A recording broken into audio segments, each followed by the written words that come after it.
What I often say to people is that you got to unlock the cage and poke the bits that hurt. So you want to write. Maybe you are writing, but there are these nagging doubts. Perhaps you want to write poetry or short stories or novels. Maybe you want to tell the story of your life in a memoir. But you're scared of putting the words on paper, let alone putting them out there. You're scared because if you write, you might have to confront things that make you feel uncomfortable. Scared because if you share that writing, you think you'll be judged. But that fear is convenient. That fear is a good excuse. That fear holds us back. It's much easier to not say anything. Much easier to play safe. To say we've got writer's block or can't find the muse or some other romantic nonsense is getting in the way. Any excuse to avoid turning the mess of thoughts in our head into language we can understand. Sometimes we even worry that the people we write about will recognise themselves. Because whatever we write, we're always writing about people in one way or another. So it's so much easier to not write at all. Overcoming that fear will mean you can really let go. Overcoming that fear will enable you to really express yourself.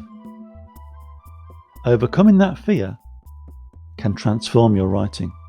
When we're young, most of us are lucky enough to be the centre of attention. When we're babies, we cry and someone feeds us. In the education system, everyone wants us to do well, so we get attention. We are the centre of the universe. And these days, with mobile phones, those almost instantaneous responses to our demands continue into adulthood. All of these things reinforce the illusion that everyone is hanging on our every word with bated breath. That the entire world is listening to us. That the entire world is interested in us.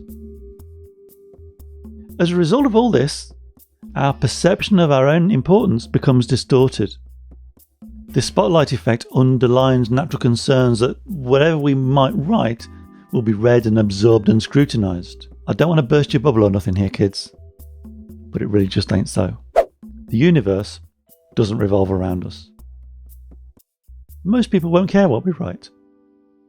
Even if we've written about someone in particular and that individual reads your words, it's unlikely they'll recognise themselves. Or alternatively, some people might assume you're writing about them. Egos can be terrible things. But the truth is that we're really all wrapped up in our own little lives. And rightly so. We've all got stuff to do.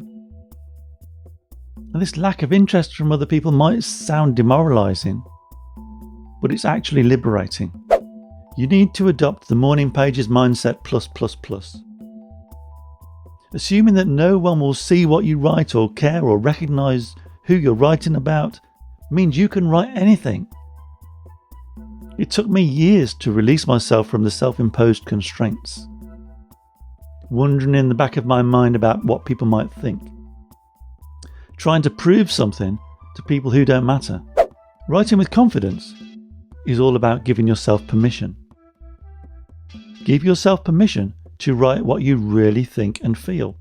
What I often say to people is that you got to unlock the cage and poke the bits that hurt. That's really the only way to put the real essence of you into your writing. Don't be afraid. Whatever you're writing, you should feel an emotional response from the words that appear in front of you. Because if you don't, then why should anybody else? But if you smile or laugh or feel anxious or even shed a tear when you're writing, then that's when the magic happens. What excites you? What do you love? What stimulates you emotionally? What are your secrets? What are you ashamed of? You work those things out and then write about them.